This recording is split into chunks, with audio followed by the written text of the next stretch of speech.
नमस्कार, आप सभी का the world sky weather channel पर स्वागत है।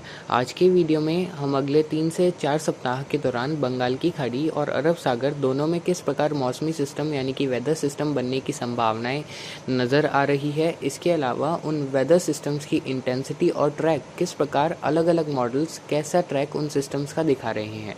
इस वीडियो में उन सब मॉडल्स के कंपैरिजन भी किया जाएगा, जिसमें यह बताएंगे कि अलग अलग मॉडल्स किस प्रकार अलग अलग दिशा की तरफ उन सिस्टम के ट्रैक बता रहे हैं और मेरे अनुसार उन सिस्टम का ट्रैक किस प्रकार रहने की संभावनाएं बन रही है। इसके अलावा जब वह सिस्टम बनेंगे तो अगर पश्चिमी विक्षोभ आता है और वह आता भी दिखाई दे रहा है तो उस पश्चिमी विक्षोभ के प्रभाव से उन साइक्लोन या फिर उन डिप्रेशन के इंटेंसिटी और ट्रैक में किस प्रकार चेंजेस आ सकते हैं, इन सब के बारे में भी जानकारी देंगे। और यह forecast mainly ECM, CFS, GFS और जो UM मॉडल होगा इसके आधार पर बनाया गया है और इसमें थोड़े बहुत चेंजेस आने वाले समय में देखने को मिल सकते हैं, क्योंकि यह एक जो इस समय अवधि होती है अक्टूबर से लगाकर दिसंबर, इसमें चक्रवाती तूफान तो बनते हैं, ये तो नॉर्मल सी बात है, लेकिन एक ट्रांजिशन फेज़ होता है। मॉनसून से हम एकदम से विंटर्स की तरफ जाने लगते हैं, तो मॉडल्स में भी चेंजेस होते रहते हैं और फोरकास्ट में भी आने वाले दिनों में चेंजेस हो सकते हैं। तो आप सभी इस बात को अपने साथ ज़रूर लेकर चलिएगा। तो जिस प्रकार आप अपनी स्क्रीन पर देख रहे हैं, पहला मैप है 3 अक्टूबर से 21 अक्टूबर के लिए, जिसमें आप देख रहे हैं बंगाल की खाड़ी और अरब सागर दोनों में सिस्टम दिखाए जा रहे हैं और सिस्टम दोनों ही खाड़ियों में बनेंगे। इसमें बाद में कोई भी संशय नहीं रहेगा। अरब सागर का सिस्टम को भी डिप्रेशन दिखाया जा रहा है और बंगाल की खाड़ी के सिस्टम को भी अभी भी डिप्रेशन ही दिखाया जा रहा है, क्योंकि जो मॉडल्स हैं वह इन दोनों ही सिस्टम को डिप्रेशन की कैटेगरी तक दिखा रहे हैं। इसके बाद दोनों सिस्टम को चक्रवाती तूफान भी अलग अलग मॉडल्स दिखा रहे हैं। अरब सागर के सिस्टम को लेकर GFS के द्वारा कोई भी खास संकेत नहीं मिल रहा है। हालांकि GFS भी अरब सागर में एक लो प्रेशर की कैटेगरी का सिस्टम दिखा रहा है। हालांकि जो अन्य मॉडल्स है जिसमें हम बात करें ECMFW मॉडल का, AI मॉडल, इसके अलावा UM, CFS समेत GEM और अलग अलग मॉडल्स, यह सभी मॉडल अरब सागर में 12 से 17 अक्टूबर के मध्य एक चक्रवाती तूफान दिखा रहे हैं। ठीक ऐसी ही संभावनाएं 14 से 21 अक्टूबर के मध्य बंगाल की खाड़ी में भी रहेगी, जब बंगाल की खाड़ी में अंडमान और निकोबार आइलैंड के आसपास के क्षेत्रों पर एक निम्न दबाव से लगाकर डिप्रेशन की कैटेगरी का सिस्टम 14 से 21 अक्टूबर के मध्य के समय में कभी भी उभर सकता है।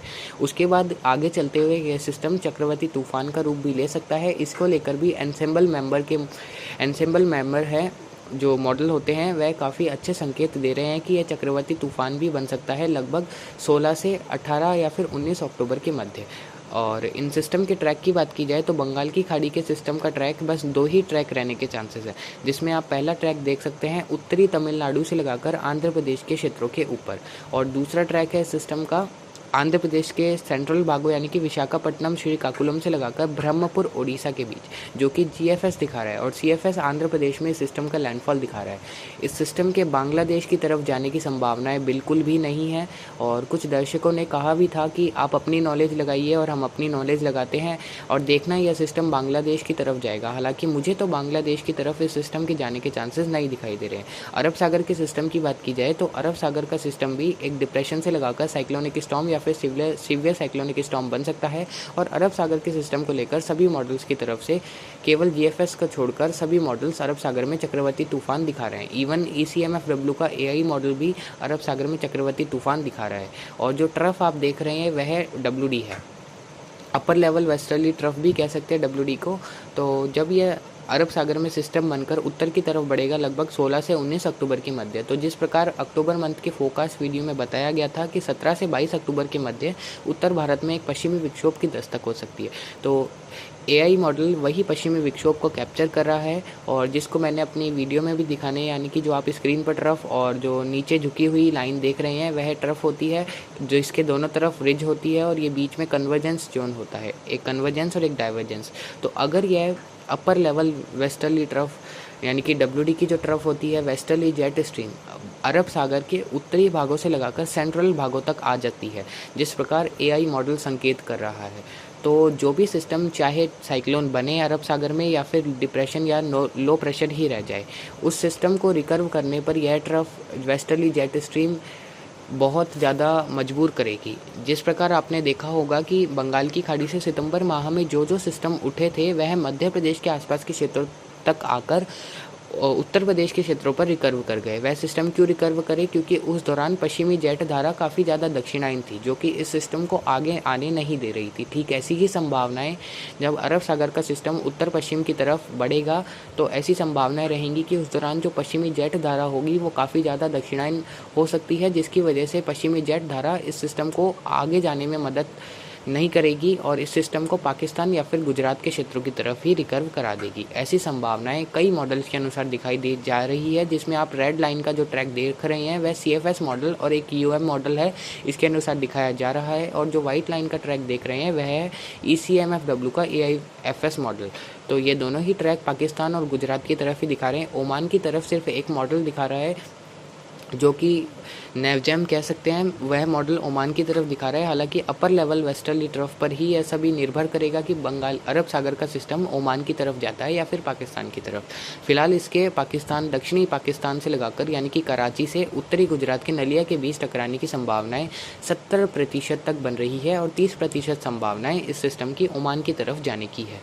अगर यह सिस्टम अरब सागर का सिस्टम गुजरात या फिर पाकिस्तान के क्षेत्रों पर लैंडफॉल करता है एज अ डिप्रेशन और अ सीवियर साइक्लोनिक स्टॉर्म, तो भी देश के कई राज्यों में सिस्टम का प्रभाव देखने को मिलेगा। और पश्चिमी विक्षोभ के साथ जब भी कोई सिस्टम इंटरैक्ट करता है तो उत्तर पश्चिमी भारत के कई इलाकों में बारिश का दौर भारी बारिश के रूप में देखने को मिलता है।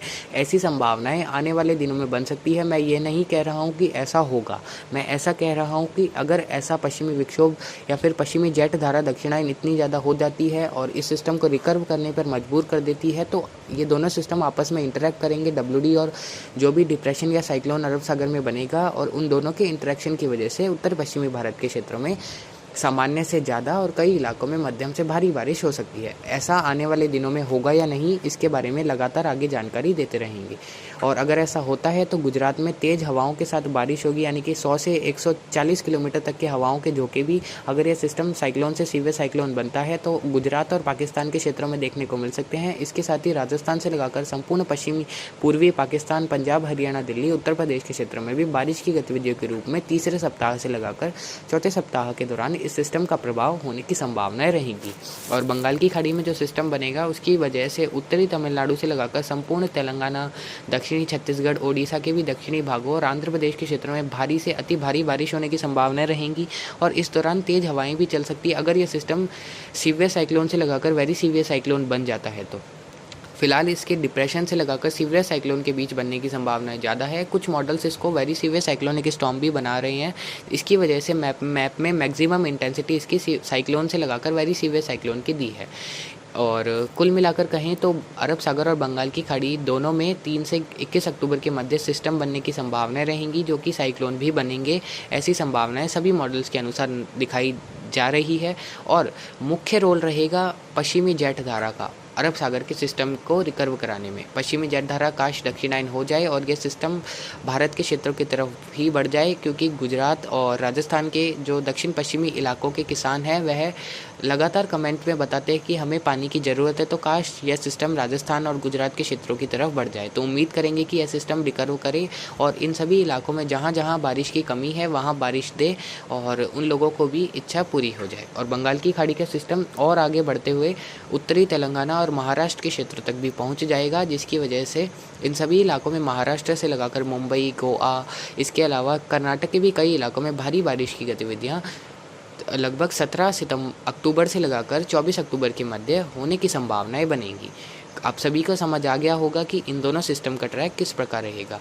अब बात करते हैं बंगाल की खाड़ी में एक और सिस्टम का फॉर्मेशन 22 अक्टूबर से 31 अक्टूबर के मध्य होने की संभावनाएं कई मॉडल्स के अनुसार दिखाई जा रही है, जो कि एक चक्रवाती तूफान से लगाकर अत्यंत भीषण चक्रवाती तूफान का कैटेगरी का सिस्टम एनसेम्बल मेंबर के अनुसार दिखाया जा रहा है। यानी कि यह system extremely severe cyclonic storm भी बन सकता है। यह सिस्टम एक रेमलेंट होगा जो थाईलैंड के आसपास के क्षेत्रों से बंगाल की खाड़ी में प्रवेश कर सकता है, जो कि बंगाल की खाड़ी में तीव्र होकर एक भीषण चक्रवर्ती तूफान का रूप ले सकता है। ऐसा एनसेम्बल मॉडल के मेंबर दिखा रहे हैं। और इसके अलावा CFS मॉडल भी यही संकेत दे रहा है, जिस प्रकार आप अपनी स्क्रीन पर भी देख सकते हैं। अगर बंगाल की खाड़ी में उस दौरान लगभग अगर सिस्टम के डेट की बात की जाए तो 24 अक्टूबर से 28-29 अक्टूबर के बीच बंगाल की खाड़ी में सिस्टम बनने की संभावनाएं रहेंगी। और अगर यह सिस्टम एक भीषण चक्रवाती तूफान का रूप ले लेता है, जिस प्रकार कई मॉडल्स के अनुसार संभावनाएं जताई जा रही है, तो इस सिस्टम के ट्रैक की बात की जाए तो ये उत्तरी आंध्र प्रदेश से लगाकर उड़ीसा के क्षेत्रों पर लैंडफॉल करने की संभावनाएं इस सिस्टम की सबसे ज़्यादा है। और दूसरी संभावनाएं इस सिस्टम की उत्तर पूर्वी ओडिशा से लगाकर पश्चिम बंगाल के क्षेत्रों की तरफ लैंडफॉल करने की भी रहेगी, जो भी एक खास संभावनाएं है। तीसरी संभावना जो थोड़ी कम है, फिर भी CFS मॉडल जिस प्रकार दिखा रहा है उस अनुसार यह सिस्टम आंध्र प्रदेश में लैंडफॉल करके कर्नाटक के क्षेत्रों से होते हुए अरब सागर में प्रवेश कर एक बार फिर से रीइंटेंसिफाई हो सकता है, यानी कि अरब सागर के क्षेत्रों में यह सिस्टम जाकर फिर से तीव्र होकर उत्तर पश्चिमी दिशा में बढ़ते हुए पाकिस्तान और गुजरात के क्षेत्रों की तरफ जा सकता है। ऐसा CFS मॉडल दिखा रहा है। अगर ऐसा भी होता है तो भी देश के कई राज्यों में बारिश होगी, और अगर ऐसा होता है तो उत्तर पश्चिमी भारत में विशेष बारिश की गतिविधियां पश्चिम भारत से लगाकर देखने को मिलेगी। लेकिन जो सबसे ज़्यादा संभावनाएं ट्रैक की है वह है उत्तरी आंध्र प्रदेश से पश्चिम बंगाल के क्षेत्रों की तरफ। और इस सिस्टम के सीवियर साइक्लोन से लगाकर एक्सट्रीमली सीवियर साइक्लोनिक स्टॉर्म बनने के लिए काफ़ी फेवरेबल फैक्टर्स हैं, और मॉडल्स के अनुसार भी यही संकेत दिए जा रहे हैं। हालांकि अभी इस सिस्टम को लेकर कंफर्मेशन नहीं है, और अरब सागर में भी इस समय अवधि के दौरान एक लो प्रेशर की कैटेगरी का सिस्टम डेवलप होने के चांसेस अरब सागर के दक्षिण पूर्वी क्षेत्रों के आसपास रहेंगे।